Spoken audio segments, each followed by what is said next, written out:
I just ask people when I present this seminar, suppose we have a structure like this, what the world will be like.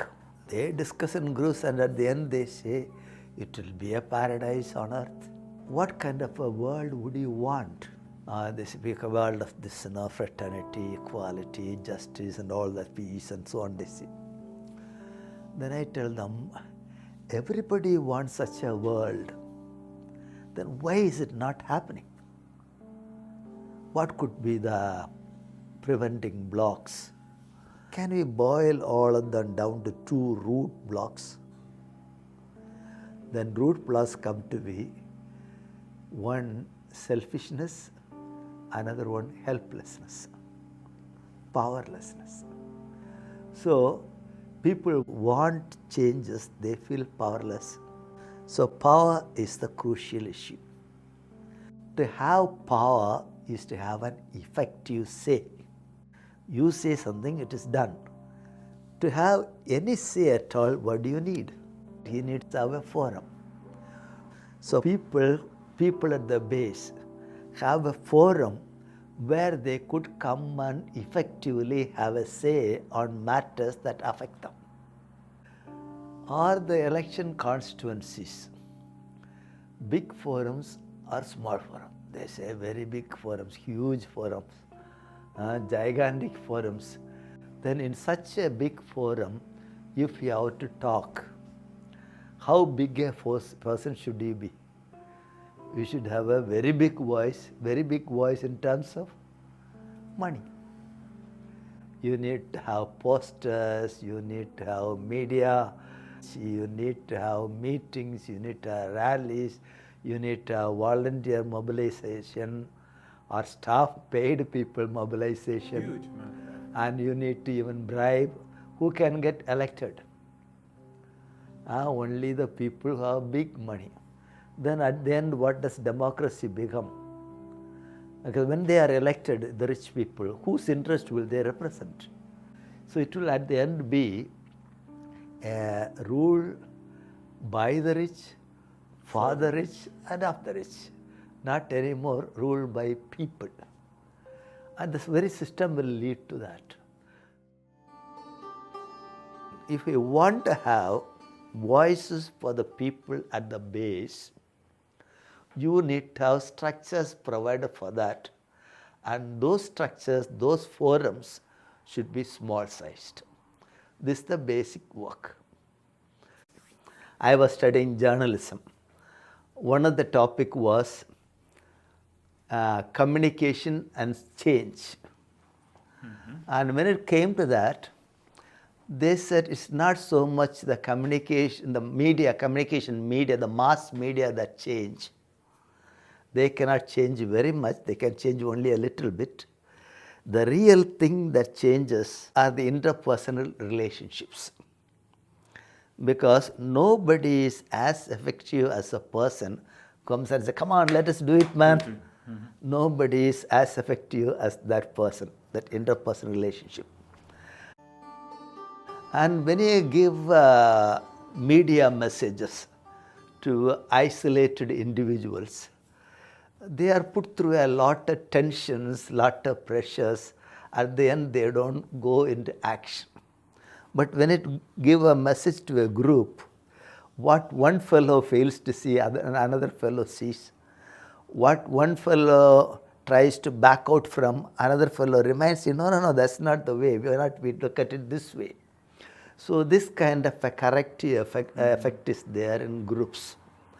And so the social changes, they were trying to address their messages to groups. For example, Mahatma Gandhi of India, he was addressing his magazine. He was running a magazine. It was aimed not at individuals but at groups discussing together in various places. So the groups sing into action. In a group, they can discuss together what one fellow thinks can be corrected by others. The views can be made broader. Opinions can be made sharper. Approaches can be better defined while it is a group. While I was circulating this dream, Some two people wrote to me, have you heard about sociocracy? Then I went hunting for it. I found such a lot in common. So when I went to a village, as first time as a parish priest like, and then I wanted to organize that in my village. So we had 17 neighborhoods. And then neighborhoods about 30 families each. And then these people used to meet once a week, sometimes more frequently, sometimes less frequently, okay. And then they discuss and make decisions, learn together, celebrate together. This way, communities were evolving. A neighborhood should be guided by some 5 principles. One principle, smallness. Everybody sits in one circle and nobody in the second row is able to talk without a microphone. That is a comfortable size for everybody. In such a setup, everybody has a face, a name, identity, and gets affirmed, related to, taken seriously, gets attention, able to articulate and influence the course of decision making. So like this process, everybody is somebody in this neighborhood. Okay, so we had the 30 family units. We used to get representatives from these neighborhood communities to form the representative general body of the village. So we used to get 5 representatives from each group. And so many people will form a big circle that will be the representative general body. And one from each group, they will be the executive body or governing body. We got representatives from each of these neighborhoods. So neighbors were constantly involved. So if you want to keep a community alive, a group alive, the best thing is to give them things to do together. Things to do together. Yeah. And make them feel the need for coming together, discuss together, work together. So you must give them enough challenges, enough power sharing. So process has begun. People who are not talking together, who are merely isolated individuals in the church, who never had a voice, who never thought that they could have a voice, who were merely passive beneficiaries, are now becoming active participants, having forums to express themselves. This is already a big change. Other dioceses came to know about this experiment and they got interested. So today, in all the Catholic dioceses, we have these neighborhood communities. Nearly 100,000 of them. 100,000 communities? Neighborhood communities within the Catholic Church alone. You see, they were patriarchal villages. That means, women never came to any village decision-making meetings. That was supposed to be the exclusive privilege of men. And then, when we started having these neighborhood meetings, we tried to introduce Bible studies on women in the Bible. And then they brought this question. You see, in our village, men go often to places outside, they emigrate for fishing and so on. So most of the men are out. Women are here mostly. Why not we send also our women to the decision-making council at the village level? We are asking one by one, various neighborhoods. And only 2 of them had objections. And 2 of them were somewhat indifferent. This way or that way, doesn't matter. But most of the others said, no, let the women also go. So centuries old tradition, we break through this process. Okay. And not by force. Not by force. Just welcome invitation. Yeah. Would you- And what turned out, women were the majority in the council whenever men go out for fishing. Right. Okay. At the end, the complaint was that women were dominating. And the men were out of this process. When they come back, they say, we should have a very grand festival. A budget worth so many rupees like. And then what happens, this decision, since it was such a big money, goes to all the neighborhoods. Again the same way, 2 neighborhoods were No. for a grand festival, very expensive festival. 2 neighborhoods were somewhat different this way or that way, okay. But most of the other neighborhoods, they said, no, we have such a lot of development plans for the village now. We need to have such a lot of money saved for this. So this is not the time to have a grand festival. Let us look for whatever we can do for the development of the village and to meet the basic needs of the village. Village council, the general body met next time. This was the conclusion. And they were upset because till then, whatever they said was the law. Some people. For the first time, people at the base, they were asserting themselves with a contrary opinion.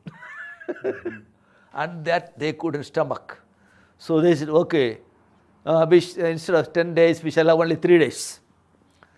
But so it was a 3-day festival instead of 10 days. But why I am quoting this, the people at the base, they may have their own priorities, thinking and aspirations.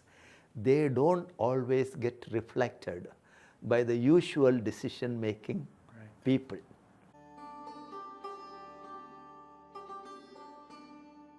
They went to the poorer areas of Alappuzha, got the poorer women organized as neighborhood groups. See, they were collecting their own money. Correspondingly, if you collect so much, bank gives you so much loans, all put together. When it was at the federal level, that means at the municipality level, when first level, second level, third level is municipality, community. At that level, they are handling a bigger budget than the municipalities. But it had its own critics. They said, you could do that in a place like Alappuzha. But you cannot do it in a very backward area, because Alappuzha has a history of social struggles, people are sensitized and things like that. But you cannot do in a backward area. So that area was one where they may have been poor, but they had a lot of consciousness. Development. That's the argument they gave. They took it as a challenge. They took one of the most backward districts, Malappuram district. And district normally 2 million people or so. So these were federated.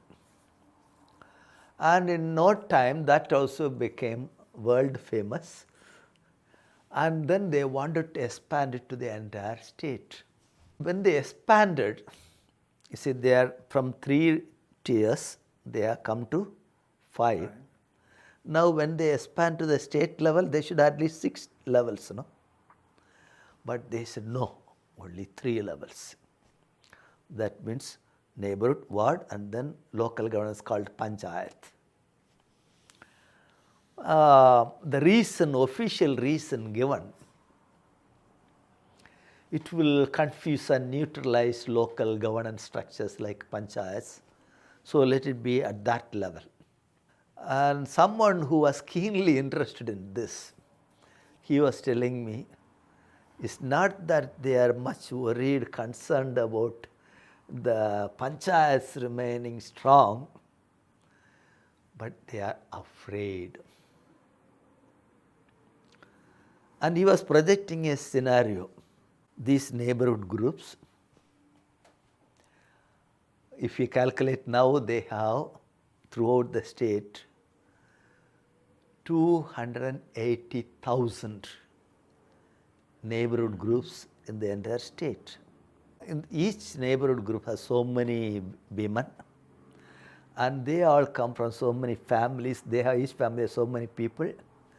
If all of them remain organized en bloc as one unit, they could dictate terms to the government. They'd be more powerful than any political Any party. party. And then the government has to yield to their demands. If they don't, if the government doesn't yield, these people can declare themselves to be the government. Because of these neighborhood groups of poor women, the last two elections, more women got elected than men. That's the big thing in India. You see, elsewhere, some women get elected as panchayat presidents, but mostly it is only namesake.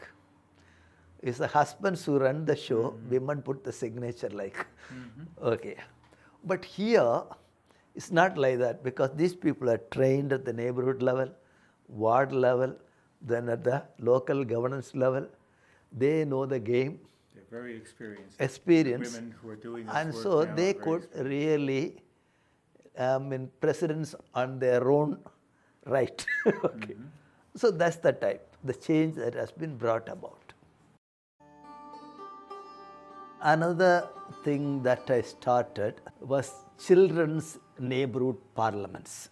I was very happy first time entering in the children parliament as a member in 2005.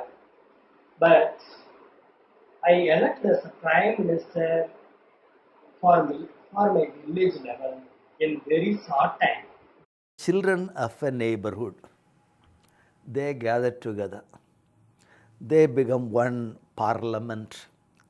Parliament means a talking forum. They come together and they talk among themselves on what they could do for the neighborhood, for themselves and for others. So this was the task. And so we started having this neighborhood parliament of children. Then we tried linking them at various representative governance levels, like what we call ward, panchayat, block, district, like that. And eventually we had a state parliament of children. Not that we got all the children included in the process, there's still a long way to go. But wherever we got some things organized, with that we formed these federations. For each United Nations Sustainable Development Goals, there is a minister in each neighborhood parliament. Suppose we have the neighborhood parliament meeting this time. Next time these ministers come together separately. Almost everybody there becomes a minister or a deputy minister, so that nobody remains idle during the ministers' meeting. The prime minister chosen was an 8th grade girl, visually challenged, couldn't see. And still that girl was elected as the state prime minister. Because at every level we have prime ministers only. Right. National prime minister, district prime minister, neighborhood prime minister, like that. And she was elected. And how did this girl get elected? Through sociocratic process. They sit around, we introduce a sociocratic election process that made it easy for them to choose without any conflict a visually challenged girl as the prime minister. And now, last year, the same girl got elected as the national child prime minister. Again, the election was through this sociocratic process. I brought her along with the previous prime minister, two of them, to address a particular meeting, a special event. But these people went to attend another meeting. That is especially March 8, Women's Day. And the talks were over. The moderator said, anybody from the audience wants to add anything? This girl put her hand up. My name is Swarna Lakshmi. I am 13 years, coming from India, belongs to the state of Tamil Nadu. I am the child prime minister of Tamil Nadu. We have children's parliament in our country, preventing violence against girls. We have many success stories. We have prevented child marriage, child labor, etc. I would like to give an example regarding child marriage. It's a violence against girls and women. A girl named Gayatri in training has a bitter experience. She's just 15 years old. Her parents arranged to get her married against her wish. Even the engagement was over. When the neighborhood children's parliament came to know about it, it stopped the violence. So, I would like you to include the children's parliament with your program so that only we can prevent the violence against girls easily. Thank you. Oh, she got a big ovation that day. Like that. Being a visually challenged girl, normally she would have been pushed aside. Yeah. But there is a forum. Since there is a forum, they see her value. Next level forum, they see her value. Next level, since a small group, they can easily, they don't get caught by manipulations. They think seriously, what is the role? To play this role, what type of person do you need? And then write your own name on the top and give reasons for your proposal. And then any objections, all this process they go through. So they elect the best person possible. So that way she comes up. That's the help of the structures. Yes. So you don't need to have more money, have more drama to get your point across. That's the beauty of it. People feel they don't matter. They are nobodies. Nobody wants to be a nobody. So they want to be somebody. Make the big constituency smaller. So we call it neighborhoodization and smallification. Both words are not there in the dictionary. Yes. The community warmth, that experience, when it spreads itself too thin, gets evaporated. You don't see it. Okay. So you don't feel the community.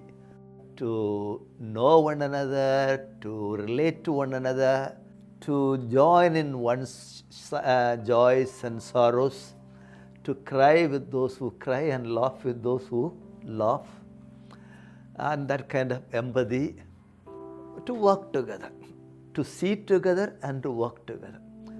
And when you do that, what happens? Ultimately, the power remains at the base.